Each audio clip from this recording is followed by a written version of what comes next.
Aleluya, aleluya. Hinirang tayo ni Kristo upang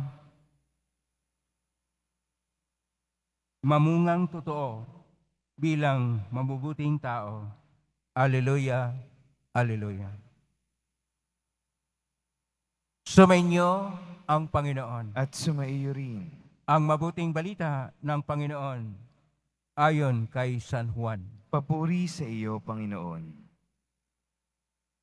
Noong panahong iyon, sinabi ni Jesus sa kanyang mga alagad, kung paanong iniibig ako ng Ama, gayon din naman, iniibig ko kayo. Manatili kayo sa aking pag-ibig. Kung tinutupad ninyo ang aking mga utos, mananatili kayo sa aking pag-ibig. Tulad ko, tinutupad ko ang mga utos ng aking Ama, at ako'y nananatili sa kanyang pag-ibig. Sinabi ko sa inyo ang mga bagay na ito upang makahati kayo sa kagalakan ko at malubos ang inyong kagalakan. Ito ang aking utos. Mag-ibigan kayo gaya ng pag-ibig ko sa inyo. Walang pag-ibig na higit pa sa pag-ibig ng isang taong nag-aalay ng kanyang buhay para sa kanyang mga kaibigan. Kayo ay mga kaibigan ko kung tinutupad ninyo ang mga utos ko. Hindi ko na kayo inaaring alipin sapagkat hindi alam ng alipin ang ginagawa ng kanyang Panginoon. Sa halip, inaari ko kayong mga kaibigan sapagkat sinabi ko sa inyo ang lahat na narinig ko sa aking Ama. Hindi kayo ang pumili sa akin.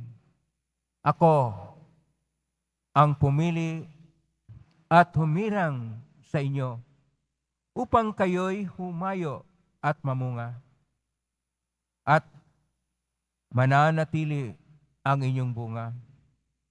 Sa gayon, ang anumang hingin ninyo sa Ama sa aking pangalan ay ipagkakaloob sa inyo.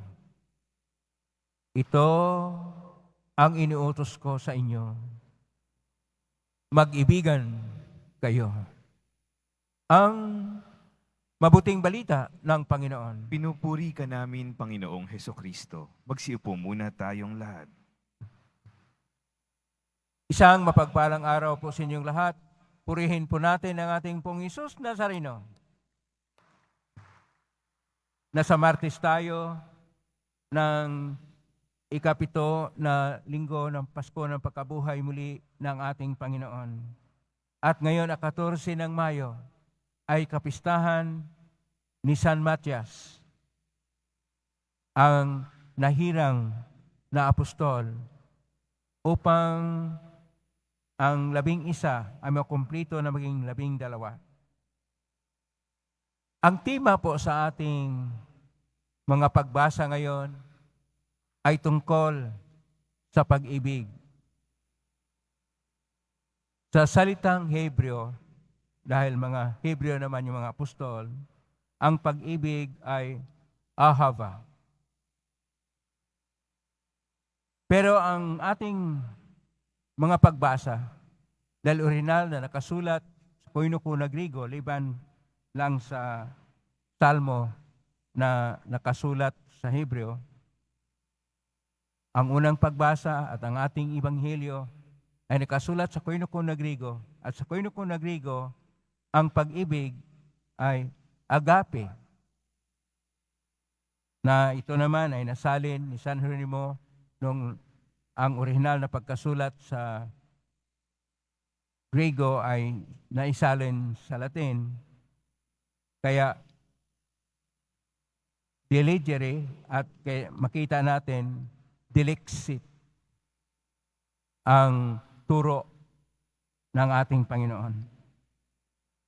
Una sa lahat, ano ba ang pag-ibig at bakit ito ang batayan ng lahat ng mga kilos, lahat ng mga gawain at tunguhin ng simbahan, lalo na ang nahirang ng ating Panginoon na mga apostol. Sa ating unang pagbasa, sa Gawa ng mga Apostol, Kapitulo 1, verso 15 hanggang 26, ay atin pong napakinggan na kinakailangan na makumplito yung 12 na mga apostol. Si Judas ay naghudas o nagtaksel sa Panginoon at iminibinta niya ang Panginoon hanggang ito'y naparusahan sa hindi niya kasalanan na ipako sa krus, namatay. Pero ang kanyang kamatayan ay para sa katubusan ng lahat. At siya'y nabuhay muli upang ipahayag na ang Diyos ay siyang magtagumpay. Ang Diyos ay siyang magwagi. Hindi yung mga taksel, hindi yung mga taong hindi kumikilala kay Kristo. Kaya noong naghihirang ang mga apostol ng kahalili na pinamunuan ni San Pedro, ay nagsipalaran sila at si San Matias ang nahalili. Bakit po 12? Sapagkat ang unang hinirang na bayan ng Diyos ay kinumpuni ng 12. Ito naman ang 12 na tribo na mula sa lahi ni Abraham at napunta sa pamilya ni Jacob na naging Israel, at ang kanyang mga anak ay siyang na 12 ay siyang namumuno sa 12 na tribo. At ang simbahan na bagong hinirang na bayan ng Diyos, kailangan ding makumpuni ng 12 na siyang pundasyon sa lahat, kaya hinirang ang 12 na mga apostol. Ang batayan ng kanilang pagkakaisa ay ang utos ng Panginoon na pag-ibig. Kaya, kinakailangan po nating tingnan ang sinasabi ng ating Panginoon sa kanya pong habilin sa Ebanghelyo ni San Juan, Kapitulo 15, verso 9 hanggang 17. Na ito yung huling mga turo ng Panginoon, at ang turo niya ay tungkol sa pag-ibig. Kaya una sa lahat, sinasabi niya sa versikulo 9, Kapitulo 15, Ebanghelyo ni San Juan,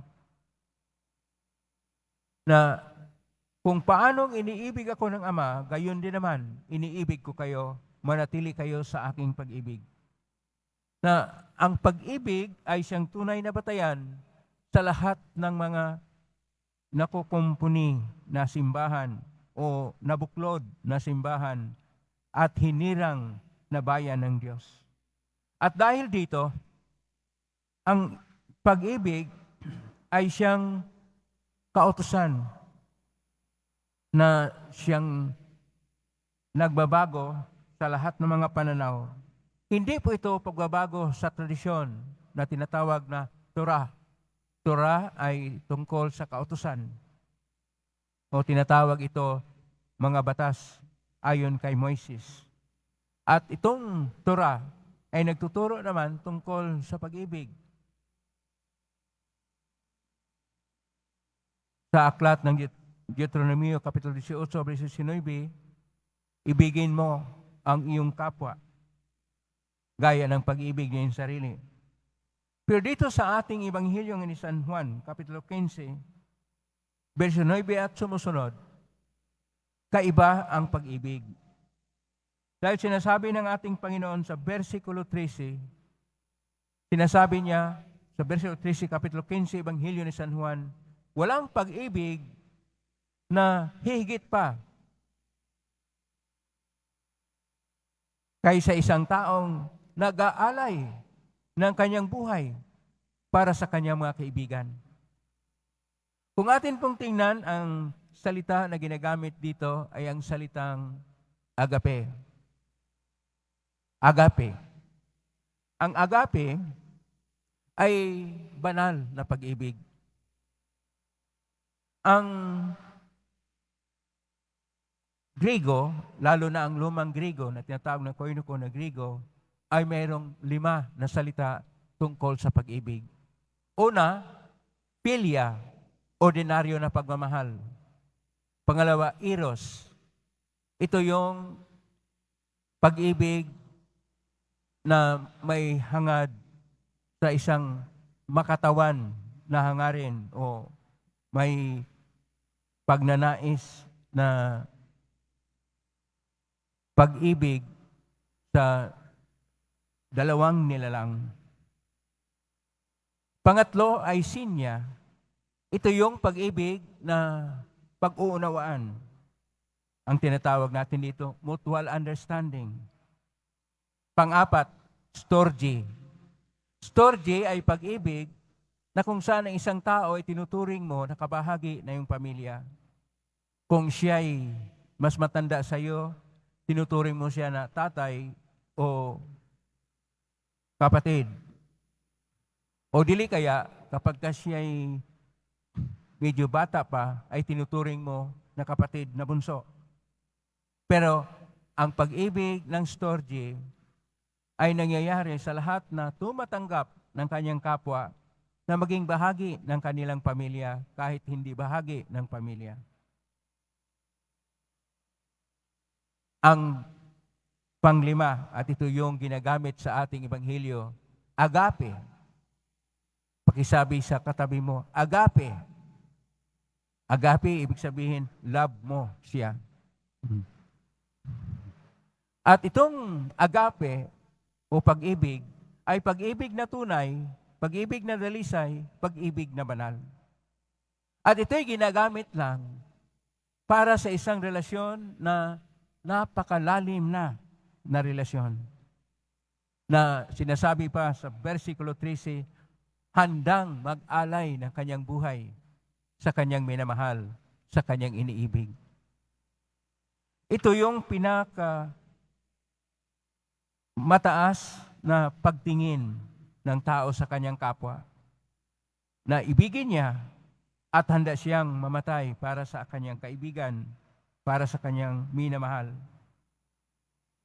At sinasabi ng ating Panginoon na tinuturing niya tayong lahat, hindi na mga alipin.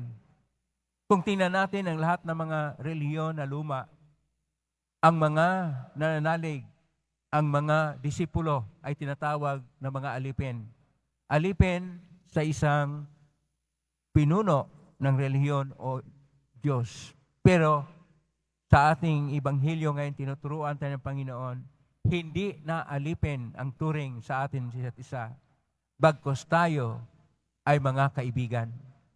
Kaibigan ng Diyos, kaibigan ng ating Pong Isus Nazareno, at ang pag-ibig na siyang batayan sa relasyon sa isa't isa ay hindi ordinaryo na pag-ibig. Agape. Agape, napakalalim na pag-ibig. At dahil dito, nag-alay ng buhay ang ating Panginoon para sa atin. Hindi na tayo mga ordinaryo pa na makabilang na tagasunod at nanalig sa Kanya. Tayo ay bahagi ng Kanyang buhay. Palakpakan po natin ang ating Panginoong Isus Nazareno na dahil sa Kanyang pag-ibig o agape sa atin, tayo ay nagkaroon una sa lahat ng pag-asa na magkaroon ng luklukan sa kalangitan. Pangalawa, na dahil sa kanyang pag-ibig, tayo ay magkaroon ng buhay na ganap at ikasiyasya. Kaya sinasabi niya, Ebanghelyo ni San Juan, Kapitulo 10, Verso 10, ako ay naparito upang maglaan ng buhay at iganap at ikasiyasya. Pero dapat po nating tingnan na higit sa lahat, ang Diyos ay pag-ibig. Sa unang sulat ni San Juan, Kapitulo 4, verse 7 hanggang 8, sinasabi niya, mga kapatid, mag-ibigan kayo. At verse 8, sinasabi niya, sapagkat kung mayroong pag-ibig, ay mayroong Diyos, sapagkat ang Diyos ay pag-ibig. Na ang ibig sabihin natin dito, kailangan ang bawat kilos ng ating buhay ay dahil sa pag-ibig. Kung tayo'y gumagawa ng may pagmamahal, tayo'y nananalig sa Diyos. Kung ang lahat ng ating tunguhin sa buhay ay dahil sa pag-ibig, una sa lahat pag-ibig sa Diyos at pagmamahal sa kapwa, ganyan pagmamahal sa ating sarili, tayo ay maituring na tunay na mga nananalig sa ating Panginoon. Kaya dapat po nating tingnan, napakahalaga na mamuhay sa pag-ibig, sapagkat kung tayo namuhay na sa pag-ibig, ang Diyos ay nasa atin at tayo'y nananalig at nanatili sa Diyos. Naway, tayo ay mabuhay sa pag-ibig sapagkat mahal na mahal tayo ng Diyos. Amen? Purihin natin ang Diyos.